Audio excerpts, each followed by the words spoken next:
Eu tinha 18 anos e tinha acabado de passar no vestibular. E me descobri grávida de uma coisa assim, um namoro inconsequente, né? E ele disse, olha, se você quiser ter, é problema seu. Se você quiser tirar, é problema nosso.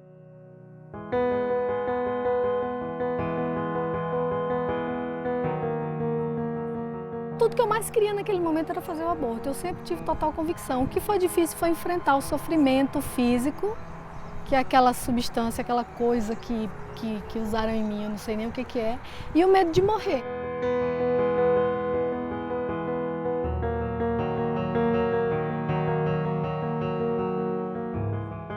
Decidi fazer na minha casa, com meu companheiro. Tive apoio de várias amigas também que ou tinham passado por isso e que me ajudaram a conseguir o medicamento por via de rede organizada de mulheres.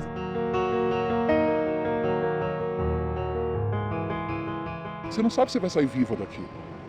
E o grande medo é esse. Em cima era uma casa antiga, então embaixo era o consultório. Em cima era, devia ser uma residência normal.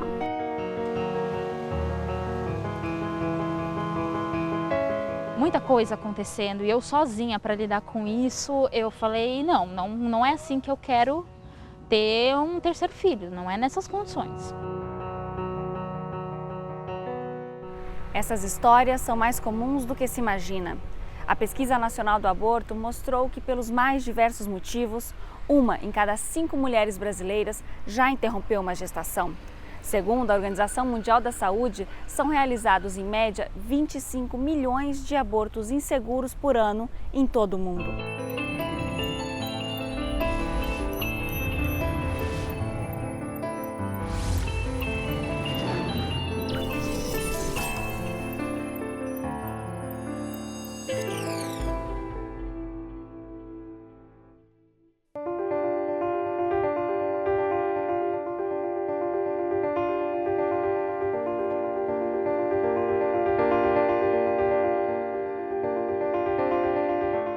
Mais de 500 mil mulheres fizeram um aborto em 2015, que essa é uma taxa considerável, né? Isso dá quase uma mulher por minuto no país. Isso mostra que, apesar do tema ser um tabu, ser um tema difícil de se tratar, por ser tabu e ser um crime, ele é um evento comum na vida reprodutiva das mulheres.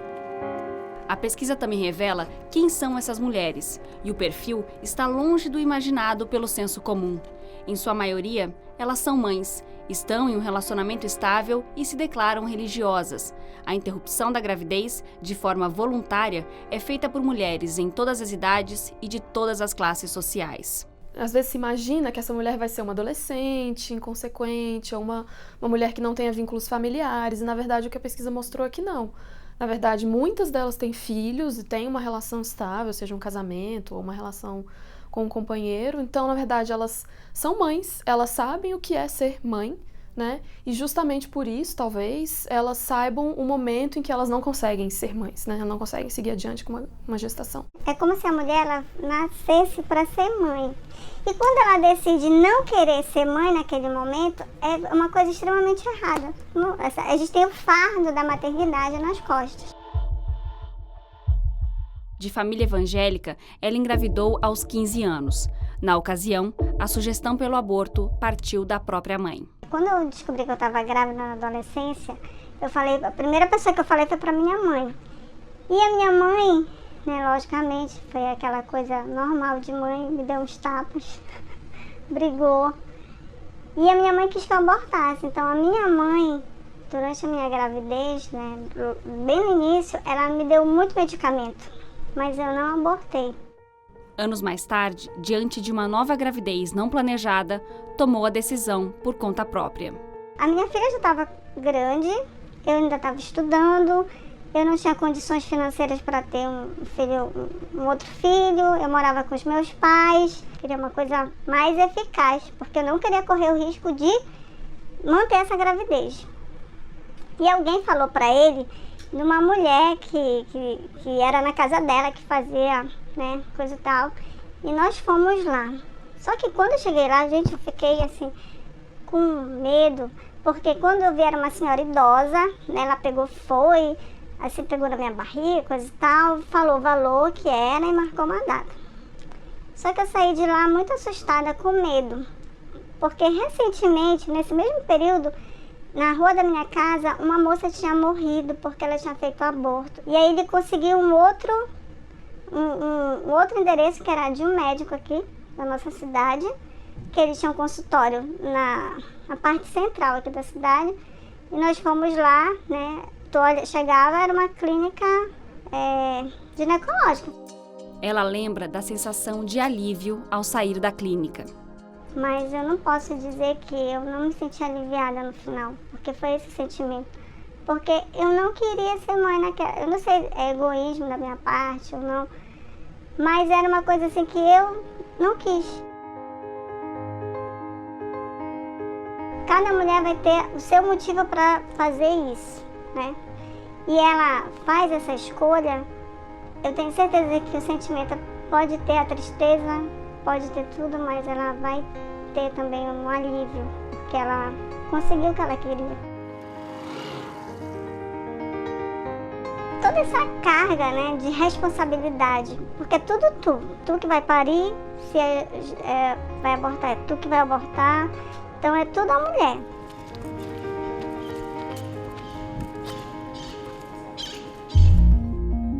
O Código Penal Brasileiro de 1940 prevê pena de 1 a 3 anos de prisão para a mulher que provoca o aborto. Também estão no Código 2 exceções em que o procedimento pode ser realizado, em casos de estupro e risco à vida da gestante.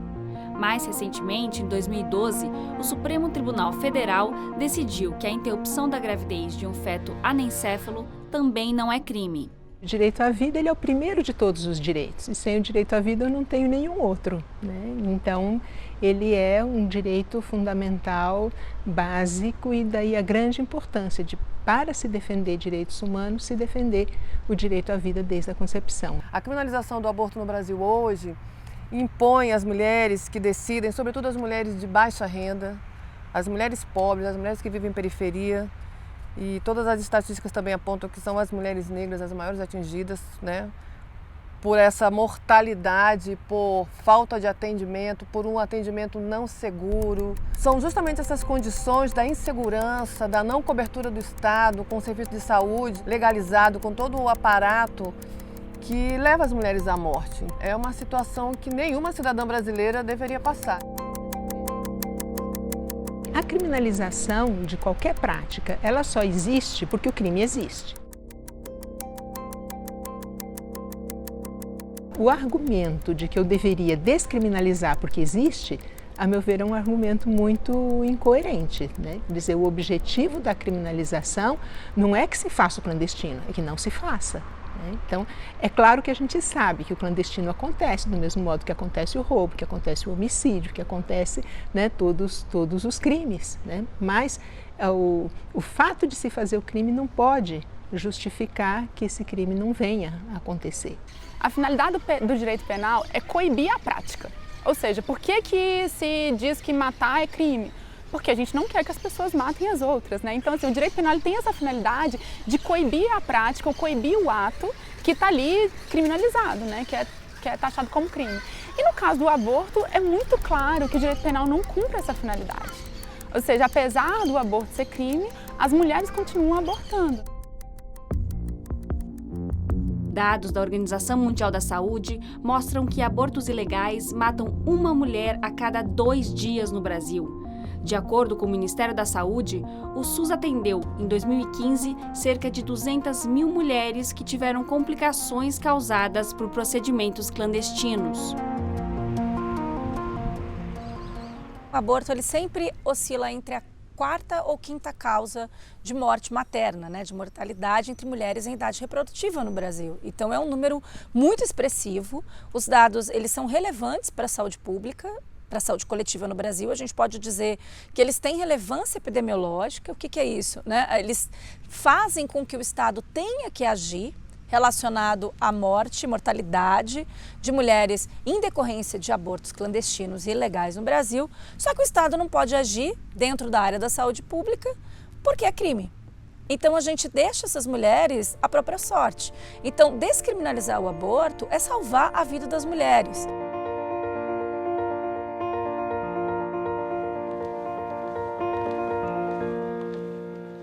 No começo, eu não soube que era um aborto. E aí depois, uma semana depois, me liga uma amiga falando, ó, a Alessandra tá mal internada no hospital. Ela já tava meio que na UTI.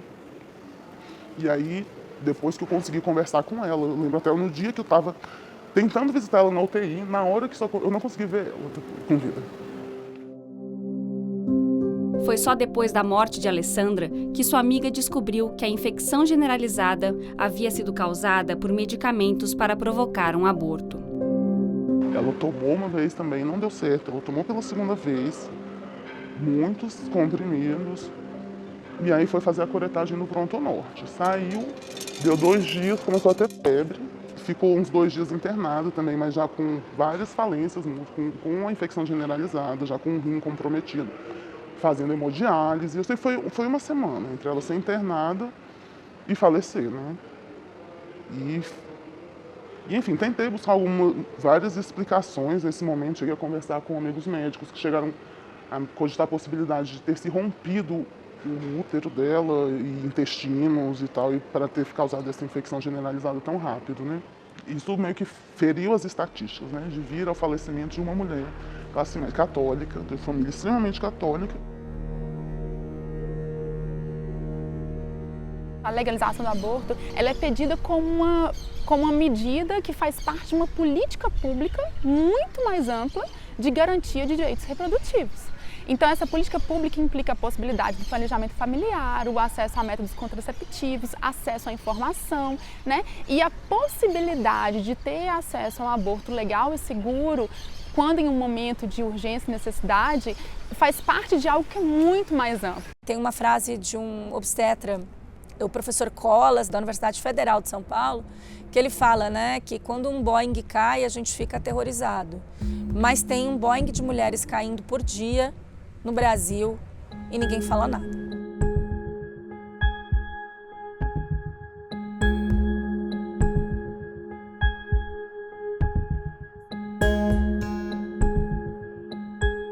Eu achei que eu ia morrer, de verdade, assim, sabe? Eu nunca esqueço. Eu digo, caramba, todo mundo que eu conheço fez aborto, será que eu vou morrer por causa disso? Então eu fiquei com muito medo. Casada e mãe de uma menina, a jornalista Elisângela e o marido tinham decidido não ter mais filhos. Ela tomava anticoncepcional. Mesmo assim, ficou grávida. Nessa época, meu marido estava sem trabalhar. Eu estava trabalhando, mas a gente não estava numa situação financeira boa.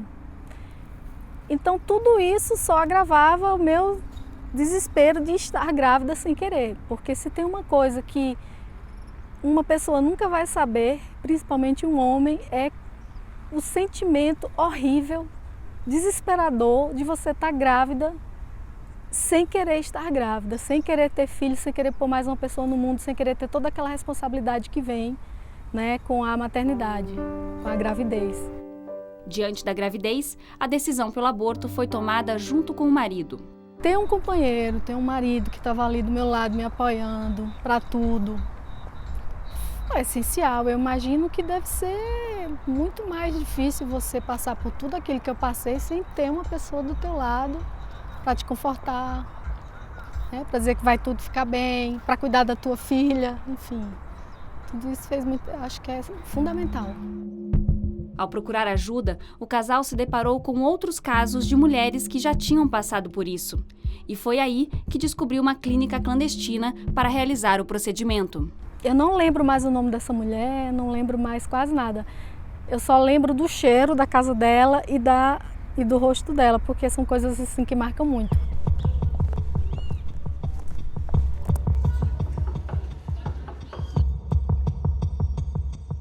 Aí eu fui, aí ela injetou o que ela chamava de soro alemão. Sim, imediatamente depois que ela injetou esse soro em mim, eu comecei a ter calafrios e saí de lá já passando muito mal.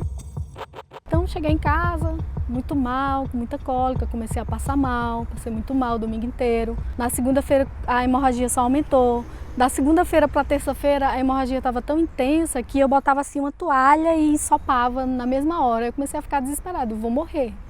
Aí eu fui para o hospital materno-infantil, cheguei lá e o médico que me atendeu fez um semblante assim terrível, né, de julgamento, porque eu imagino que eles sabem que a gente provocou o aborto. Eu não sei como, o que é que acontece de diferente, se a hemorragia é muito mais intensa. Eu sei que eles percebem. Então ele mal falou comigo, não olhou na minha cara, só me encaminhou para fazer a curetagem. Depois do trauma, ela se diz fortalecida e hoje se engaja na luta pela descriminalização do aborto. Eu acho que o aborto foi, para mim, naquela época, a melhor solução, foi uma das melhores escolhas que eu fiz na minha vida.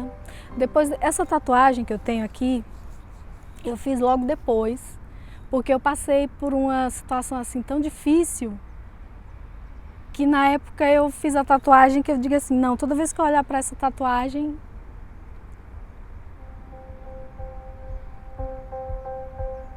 eu vou saber que eu sou forte e que eu posso vencer muito mais adversidades do que eu acho que eu estou pronta para vencer.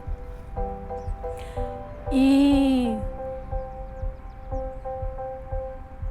hoje, assim, eu sou totalmente convicta, desde sempre já era, mas depois que eu fiz esse aborto, eu tenho plena convicção de que o aborto, o direito ao aborto, o direito da gente escolher ser mãe, eu acho que é a pauta mais importante de todas as mulheres cis no mundo inteiro.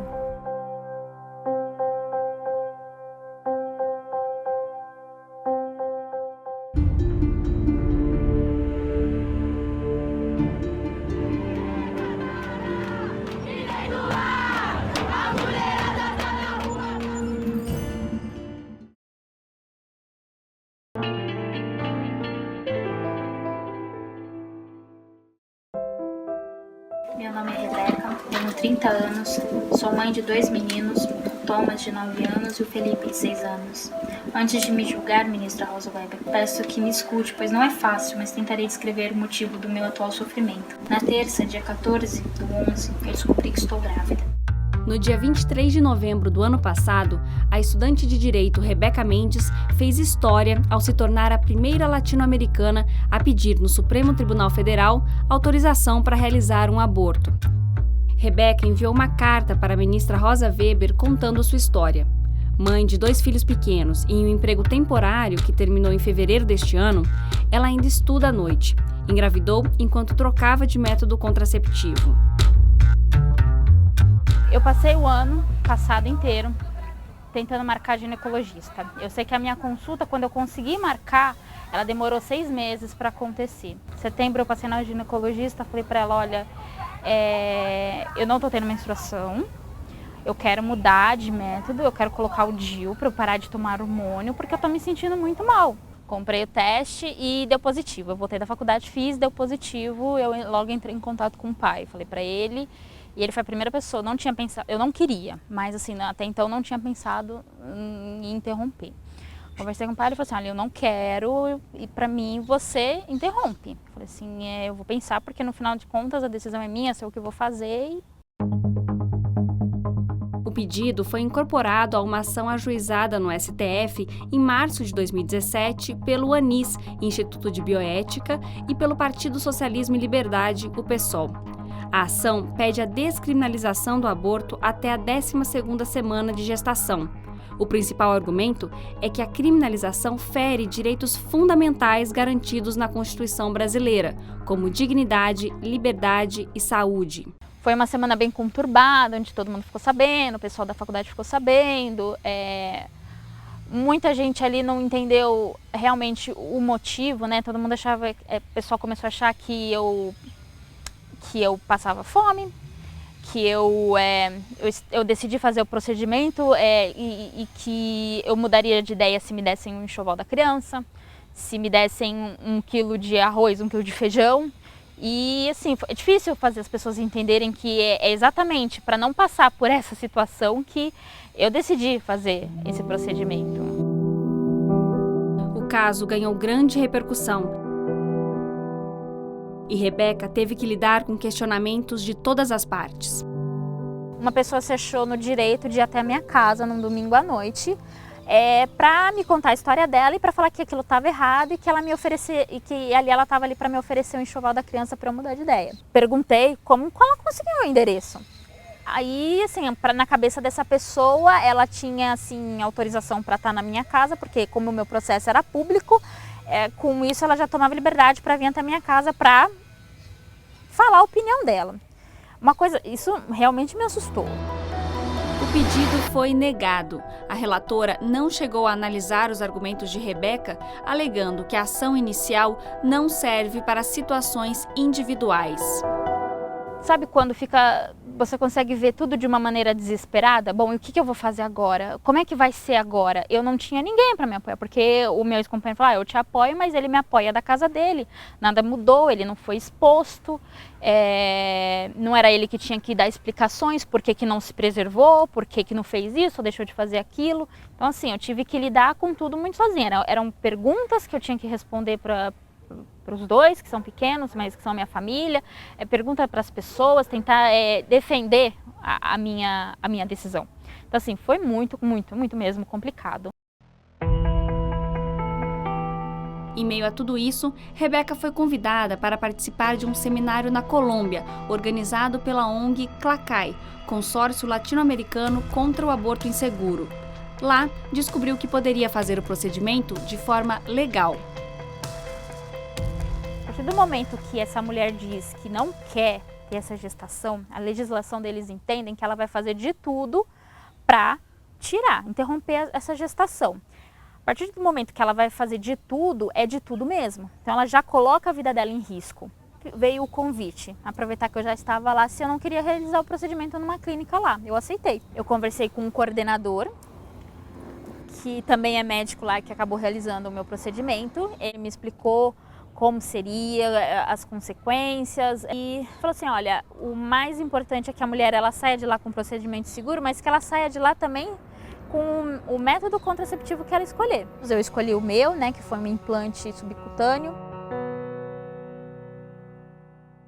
O caso de Rebeca levantou o seguinte debate: a quem cabe a decisão sobre o aborto no Brasil? Legislativo ou judiciário? 36 instituições, 10 contrárias e 26 favoráveis pediram autorização ao Supremo para serem ouvidas na ação.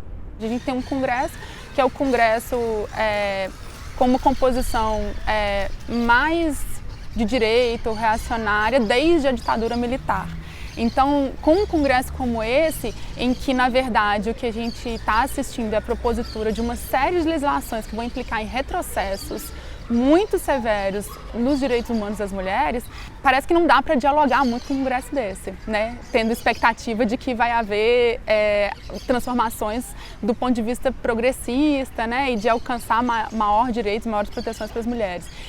Então eu acho que em contextos como esse, o Poder Judiciário ele se transforma mesmo em uma alternativa assim, para os movimentos sociais. Eu penso que não é no STF que tem que haver, né, esse debate, né, que esse é um debate para o Congresso Nacional. Não se pode dizer que o Congresso está sendo omisso, né, simplesmente porque ele não toma a decisão que algumas pessoas gostariam, né, mas o Congresso vem repetidamente se posicionando sobre isso, né, tanto que houve o sepultamento do PL 1135, que durante muitos anos tramitou querendo aprovar o aborto no Congresso Nacional, né.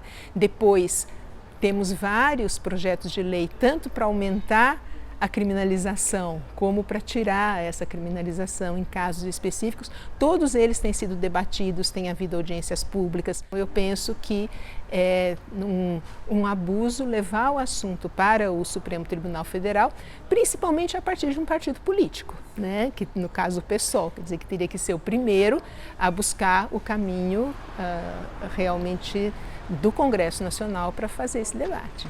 Nas questões de costume, o Supremo Tribunal Federal tem, às vezes, se posicionado diferente de questões políticas e polêmicas, né? De uma forma mais afirmativa. Então, nesse caso, o PSOL, remando contra a corrente, né, resolveu entrar sim com uma ação direta de inconstitucionalidade, mesmo que isso ainda seja incompreendido por determinados setores. Diariamente, assuntos que ferem frontalmente os ensinamentos cristãos entram nessas comissões e, evidentemente, nós batalhamos contra elas, que é especificamente o nosso pensamento. O Brasil é um dos países com os menores índices de participação de mulheres na política quando nós olhamos para o Congresso Nacional e para os legislativos pelo país. Se você não tem mulheres no parlamento, há barreiras importantes aí para que essas experiências, que são experiências específicas das mulheres, elas ganhem legitimidade como um problema de caráter público, como um problema de caráter político. A isso você tem que adicionar o fato de que, historicamente, no Brasil, a cidadania foi muito codificada a partir da influência da Igreja Católica. Contemporaneamente, essa influência que se mantém, ela ganha um reforço na presença dos neopentecostais na política brasileira. O Congresso Nacional hoje ele é um congresso masculino e que tem uma forte presença de grupos que codificam a cidadania de uma perspectiva religiosa. A gente sempre vai recomendar que defenda a vida. Agora, a lei é feita pela sociedade, independente da igreja. Nós não queremos de forma nenhuma mudar as leis por causa disso. Nós queremos que as pessoas tenham consciência e que elas defendam a vida, mesmo nesses casos. A gente considera, sim, que é um direito, né? Entendendo que isso é uma questão de saúde pública, que a gente sabe que o aborto inseguro tem sido relatado como a 4ª causa de mortalidade materna no país. E a gente trabalha em relação à população tentando mostrar que é possível, né, ser católica e defender a possibilidade da interrupção da gravidez. No fundo é isso que está em jogo, né? A moral de cada um, ou a moral de grupos religiosos hoje organizados, se sobrepondo à liberdade individual e ao direito das mulheres. Então, por que a minha visão moral deve estar numa política pública? Né? Por que o meu convencimento, que é de cunho subjetivo, deve penalizar centenas, milhares de mulheres que não têm acesso ao aborto no Brasil? Não seria a primeira vez que o Supremo definiria questões relacionadas ao aborto. Em 2012, depois de 8 anos, o STF autorizou a interrupção da gravidez nos casos de anencefalia. Para outras malformações, no entanto, algumas mulheres ainda recorrem à ilegalidade. Eu tinha 37 anos, então é uma idade que é considerada mais avançada e mais arriscada. A gente foi fazer essa morfológica com 10 semanas. Na morfológica apareceu um negócio que chama higroma cístico, que é um tumor tipo uma bolha. Faz um capacete em volta da cabeça do feto gigante. Feito esse exame, levou acho que uns 3, 4 dias, veio o resultado que era a síndrome de Edwards. 50% dos fetos que nascem, das crianças que nascem, morrem na primeira semana. 70 e tantos % das gestações acabam em abortamento, mas no final da gestação. Pensa como é que é para uma pessoa estar nessa situação. É muito, muito, muito dolorido.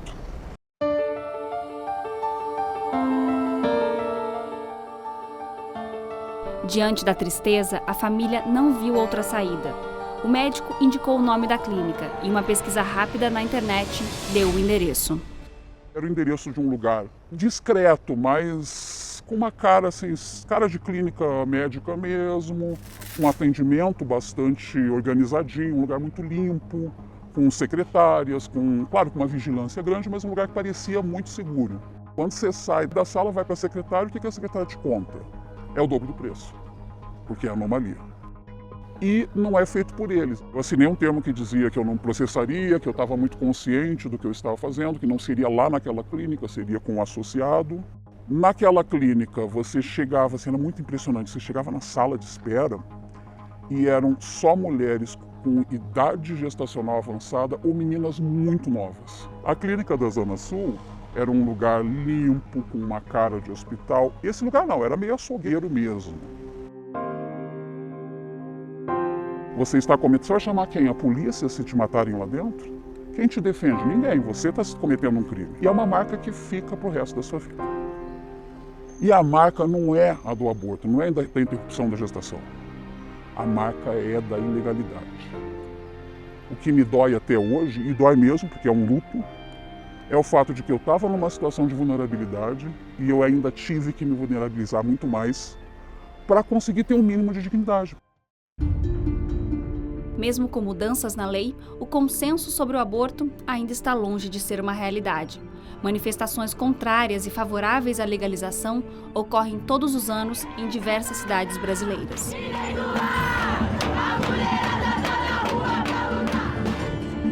O Movimento Brasil Sem Aborto é um movimento organizado, não é uma ONG, mas um movimento organizado mesmo, em que representações da sociedade civil, muitas delas religiosas, como a Federação Espírita Brasileira, a Confederação Nacional dos Bispos do Brasil, né, a CNBB, a Confederação dos Bispos Evangélicos, né, algumas outras religiões e algumas outras instituições não religiosas. Qual é o objetivo?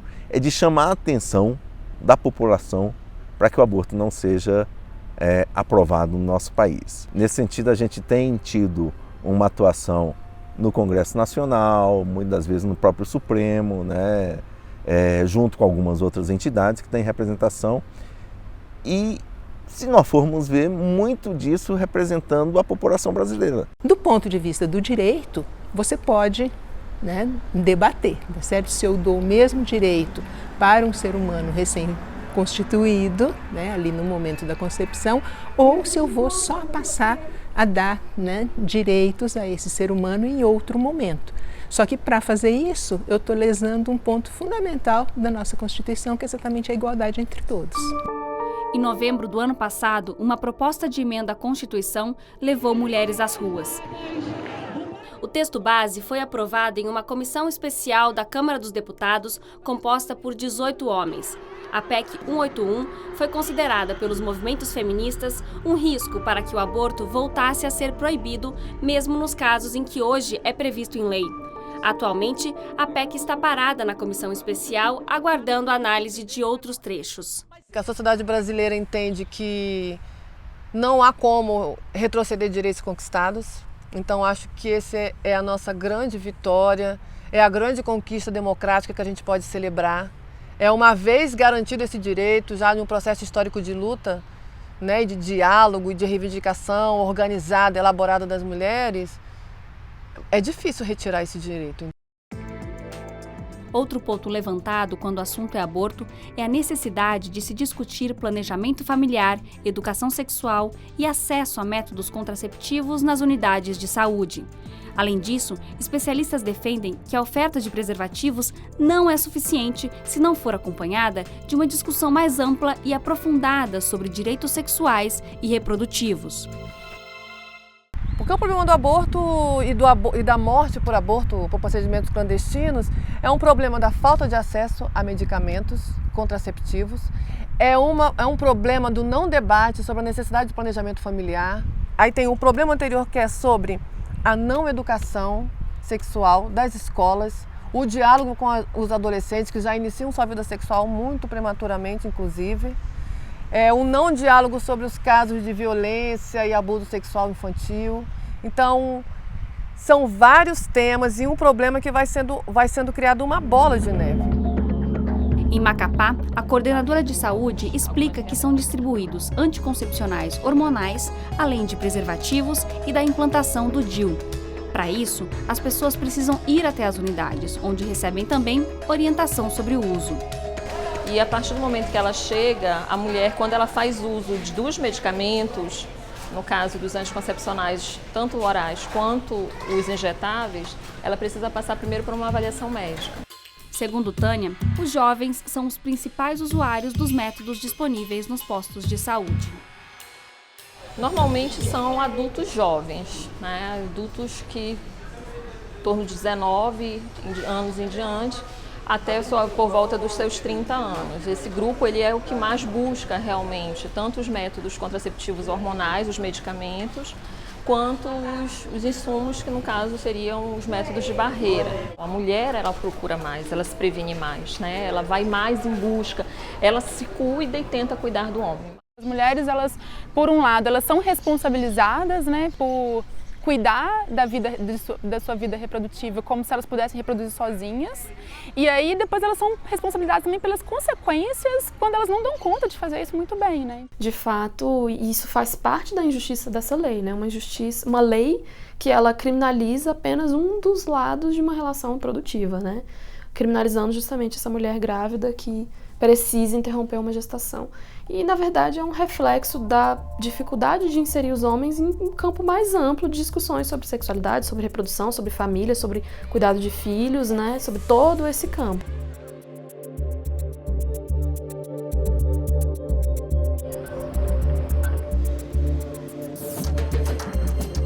Para darle el derecho y la vida a la madre y al bebé y al papá.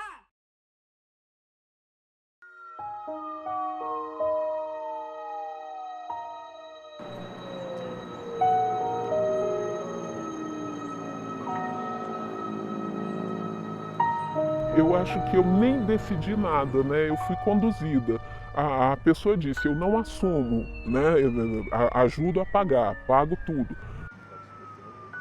Grávida aos 18 anos, ela não teve escolha.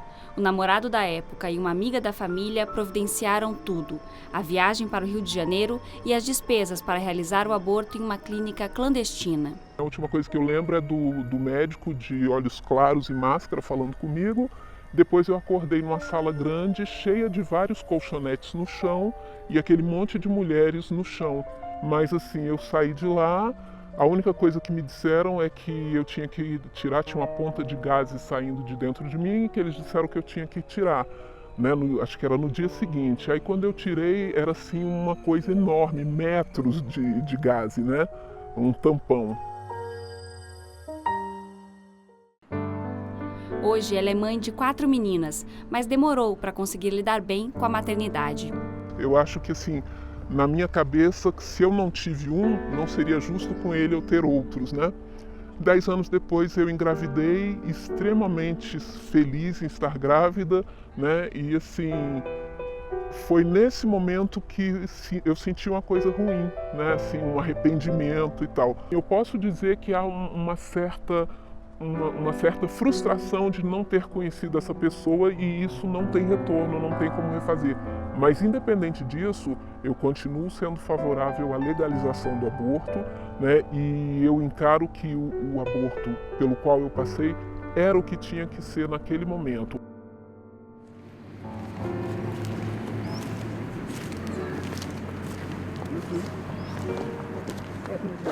As minhas filhas não sabem disso. Né? É um assunto que um dia eu acho que é importante eu falar com elas, mas eu ainda não falei, eu não sei como.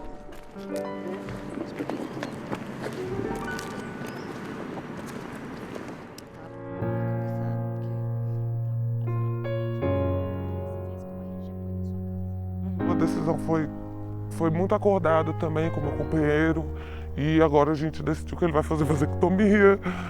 Ela optou por fazer o aborto em casa. O apoio emocional veio de amigas que já haviam passado pela mesma situação e a ajudaram a conseguir o medicamento. Eu pude decidir quando eu ia fazer o procedimento, com quem eu ia fazer. Eu tive apoio das pessoas que estavam lá querendo saber se eu ia estar bem, que eu me apoiasse, se alguma coisa acontecesse. Me senti, pelo menos assim, tomando as rédeas do meu futuro. Mas essa segurança só veio depois de superar o trauma de um atendimento médico ao sofrer um aborto espontâneo. Eu fui tratada de formas muito desumanas, assim, desde o início. Eu fui empurrada para a cirurgia com poucas informações. Eu fui maltratada por médicos que fizeram minha ultrassonografia. Eu ouvi coisas pejorativas. Eu fiquei mais tempo do que eu devia no hospital por negligência. Então, assim, foi uma situação traumática que depois que eu fiz a cirurgia de curetagem, né,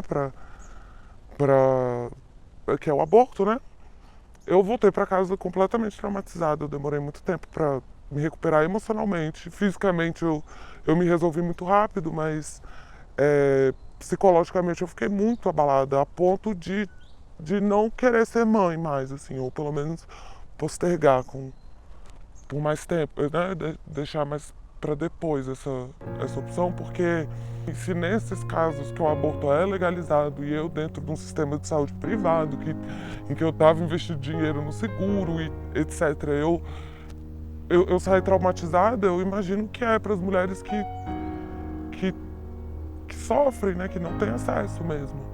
Nós vamos recebê-las como mentirosas até provem que estão falando a verdade, ou nós vamos partir do princípio que nós estamos lidando com uma cidadã brasileira, que nós temos o dever, não é gentileza. Ela tem que ser tratada com todo o respeito que uma cidadã merece. Ela não pode ser tratada como uma mentirosa até se prove que ela esteja falando a verdade.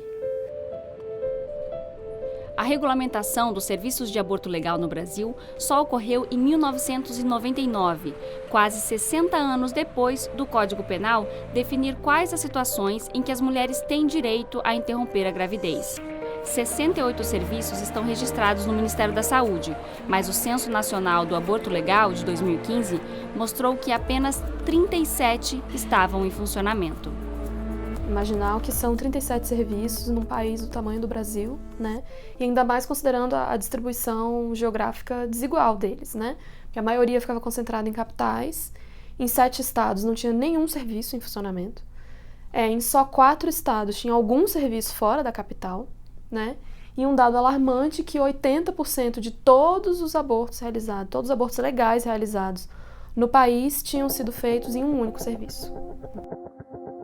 A mulher brasileira hoje não tem garantido o acesso ao aborto legal, sendo o dever do Estado fazê-lo. No meu entender, esse problema não foi resolvido porque lida com mulheres, e mulheres são tratadas pelo Estado brasileiro como cidadãs de segunda categoria. O que acontece é que, como esses serviços são muito inacessíveis, e eu costumo dizer que são serviços quase clandestinos, apesar de serem legais, por quê? Porque pouco se fala sobre eles.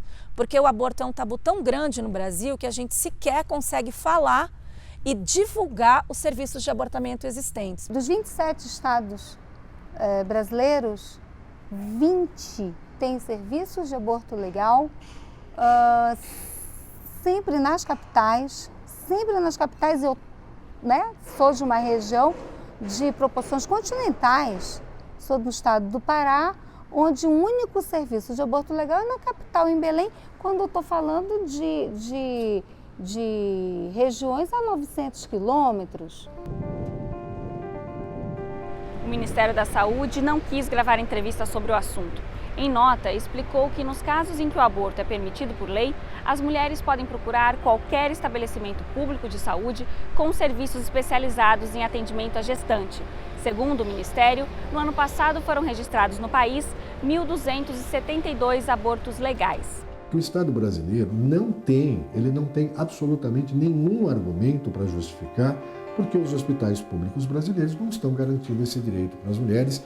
Isso é dever do Estado brasileiro de garantir essa forma de assistência, e existem sim profissionais de saúde extremamente preocupados com essa situação e dispostos sim a cuidar dessas mulheres. E eu lhe garanto que isso é verdadeiro, porque essas mulheres têm se dirigido aqui para São Paulo para receber atenção aqui nesse estado que não receberam nos seus estados de origem. Nos últimos 25 anos, o Hospital Pérola Baiton realizou cerca de 2.000 procedimentos de aborto legal. Só em 2017 foram 380. Segundo o Dresit, mais de 98% dos casos são de gestações resultantes de violência sexual. O Brasil é um país internacionalmente reconhecido como extremamente virulento, extremamente agressivo em relação às mulheres.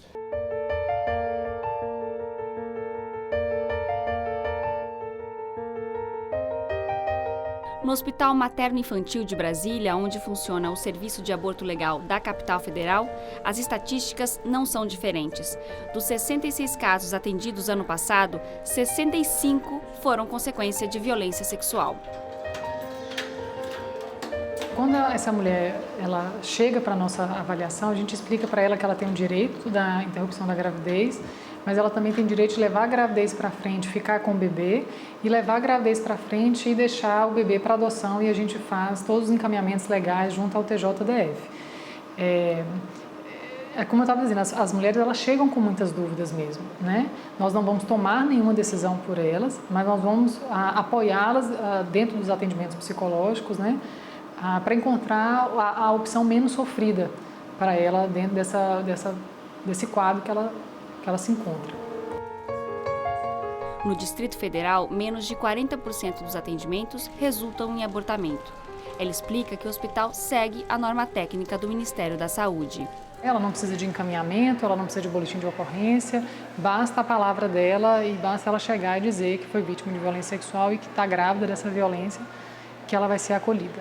A norma técnica ela preconiza que essa mulher passe no mínimo por 3 atendimentos da psicologia, um atendimento médico, um atendimento com serviço social e uma ecografia realizada aqui dentro do hospital. Então ela passa no mínimo por esse número de atendimentos, mas na prática mesmo a gente vê um número bem maior do que isso, principalmente com a equipe de psicologia, né? A paciente chega realmente com um sofrimento muito grande aqui e ela precisa desse amparo psicológico. A gente tem que pensar que é um procedimento como qualquer outro procedimento cirúrgico hospitalar, né? Ele implica riscos. Eu acho, inclusive, muito preocupante quando a gente vê sites na internet ou mesmo organizações do movimento de mulheres incentivando a prática do aborto, dizendo que é um procedimento simples, rápido e fácil, né? Na verdade, não é. Né? É um procedimento que gera um sangramento intenso, é preciso que você esteja acolhido por uma equipe capacitada para te olhar naquele momento e que pode acontecer intercorrências mesmo, né? E pode levar a óbito.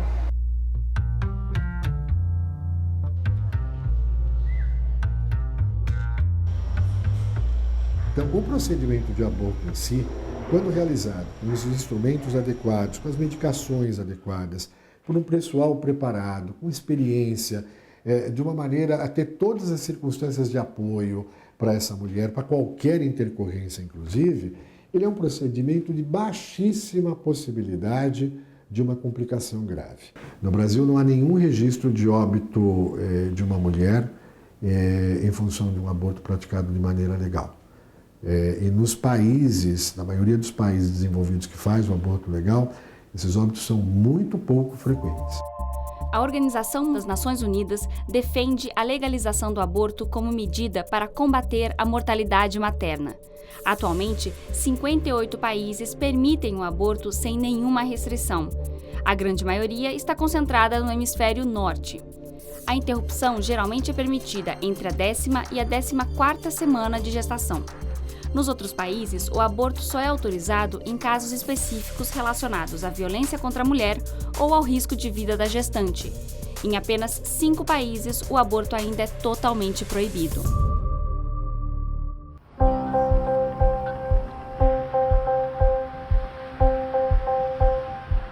Nos Estados Unidos, a Suprema Corte reconheceu o aborto como um direito constitucional da mulher em 1973. Por 7-2, os magistrados entenderam que criminalizar o aborto feria o princípio da privacidade feminina. O veredito foi dado no processo de Norma McCorvey, que na época usou o nome fictício Jane Roy. A decisão legalizou o aborto em todos os 50 estados. Nas últimas décadas, no entanto, pelo menos 41 aprovaram leis que restringiram o acesso. Além disso, marchas para pedir a proibição do aborto são comuns em Washington. Mobilizações e vigílias de religiosos também são frequentes nos arredores das clínicas da Planned Parenthood, principal organização sem fins lucrativos que oferece cuidados à mulher e que também faz o procedimento. Our Lord Jesus Christ, in atonement for our sins. Joseph Martoni afirma ter convencido 567 mulheres a desistirem do aborto em 11 anos de militância. When the life begins at conception, and people have to realize that science has proven that, and people want to turn away from that. 45 anos depois da legalização, o direito ao aborto enfrenta ameaças aqui nos Estados Unidos. Atualmente tramita no Congresso uma lei que proíbe o procedimento depois da 20ª semana de gestação. Ano passado, o presidente Donald Trump autorizou os estados a retirarem verbas públicas de clínicas que prestam o serviço e também proibiu a concessão de ajuda financeira federal a organizações internacionais que promovem ou defendem o direito ao aborto. O dado mais recente do Instituto Guttmacher afirma que foram feitos 926.190 abortos em 2014. E os números mostram uma tendência de queda nas últimas décadas. São várias as razões apontadas para a redução, entre elas as leis que restringem o acesso, a atuação de grupos pró-vida e o uso mais efetivo de métodos contraceptivos.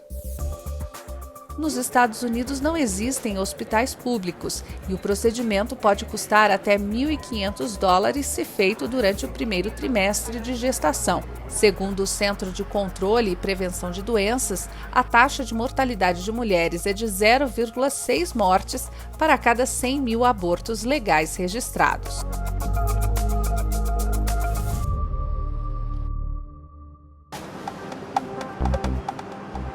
Em um mês, a discussão sobre o aborto saiu da gaveta e ganhou as ruas, dividindo a Argentina. De um lado, os que defendem o direito da mulher de interromper a gravidez quando quiser. O lenço verde, bandeira da luta pelo aborto livre, gratuito e seguro, estava por toda parte na marcha do Dia da Mulher, especialmente nos pescoços e corpos das mais jovens. Do outro lado, os que querem a proibição, até em casos excepcionais. No dia 25 de março, o movimento Pró-Vida saiu às ruas para testar sua força. Nós estamos marchando para darle o direito à vida à mãe, ao bebê e ao papá. Em 1921, o Congresso argentino autorizou o aborto em casos de estupro e de perigo para a saúde ou vida da mulher. Quase um século depois, os números oficiais mostram uma realidade muito diferente. Na Argentina, ocorrem 500 mil abortos clandestinos por ano. 60 mil deles acabam dando complicações e terminam em internações. Já foram feitas várias propostas para reduzir o risco de morte, legalizando o aborto. A jornalista e ativista Mariana Carvajal afirma que não se trata de um debate moral, mas sim um problema de saúde pública.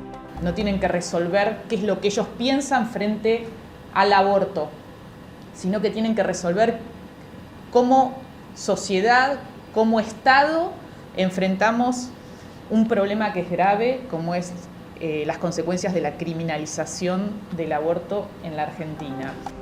O aborto hoje é responsável por 17% das mortes de gestantes na Argentina, principalmente jovens e pobres. Como exemplo de sucesso na América Latina, Carvajal cita o vizinho Uruguai, que legalizou o aborto em 2012 e com isso reduziu a mortalidade materna.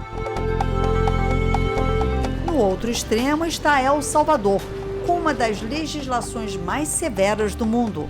Em 2007, Teodora Vázquez foi condenada a 30 anos de prisão depois de perder o bebê. Ela disse que sofreu um aborto espontâneo, mas a justiça determinou que foi provocado. Teodora foi libertada esse ano depois de cumprir 1/3 da pena. A Anistia Internacional comemorou a decisão da justiça, mas lembrou que existem outras 27 mulheres em El Salvador que continuam presas pelo mesmo motivo.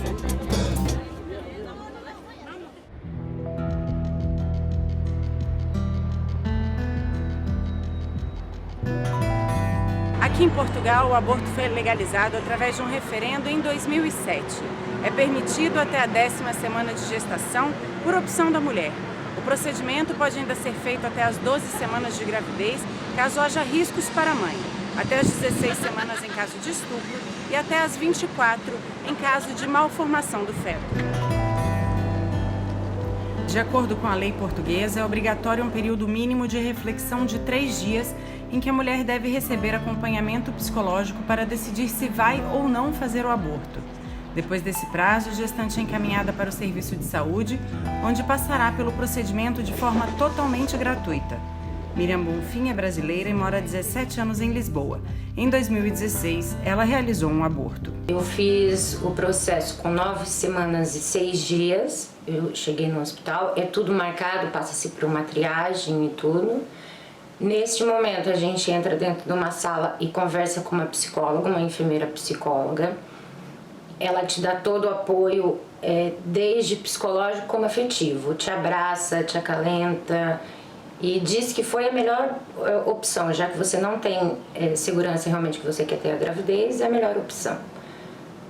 O processo mais doloroso não é o físico, é o psicológico. Em 2016, foram realizados cerca de 16 mil abortos no país. Os procedimentos como o que Miriam fez, ou seja, por opção da mulher, representaram mais de 96% do total das intervenções. O segundo motivo mais frequente foi doença grave ou malformação congênita, que representou cerca de 3% dos abortos. Segundo a Direção-Geral de Saúde, entre 2001 e 2008, 14 mulheres morreram de complicações relacionadas ao aborto no país. Entre 2008 e 2012, foi apenas uma, e desde 2012 não há registros de mortes. Um balanço mostrou que 70% das mulheres que abortaram no ano de 2016 nunca haviam passado pelo procedimento e que 95% delas optam por usar métodos contraceptivos depois. Quando fiz o aborto, eu já tinha uma filha com 17 anos e ela vive no Brasil e eu era totalmente contra o aborto. Eu achava que era um crime. E hoje a minha ideia é muito diferente, porque eu passei por uma situação onde eu estava num país ilegal, teria um filho, mais um filho, sozinha, e tomei essa decisão por mim mesma. Tive que ter muita coragem, muita força mesmo interior para poder tomar essa decisão, e foi a melhor coisa que eu fiz. Me parece que essa movimentação contrária aos direitos das mulheres é hoje uma espécie de suspiro de um tipo de sociedade que vai deixar de existir. Eu só aceito o aborto em caso de estupro. Cara, você não tem que aceitar porque não é em você, você não tá na pele daquela outra mulher, né? Que é necessário manter o aborto como um crime, porque de fato é uma vida que é tirada. Não tenho nenhuma dúvida que uma parte da sociedade brasileira não tem o direito de impor a outra parte a sua convicção de não realizar uma interrupção de gestação, que é algo absolutamente íntimo e pessoal. Então a gente sempre tem uma máxima no movimento feminista, né? Que é a contracepção para não engravidar, mas o aborto legal para não morrer. Sim, o preconceito se instaura por qualquer mulher que não conseguiu levar uma gravidez até o final.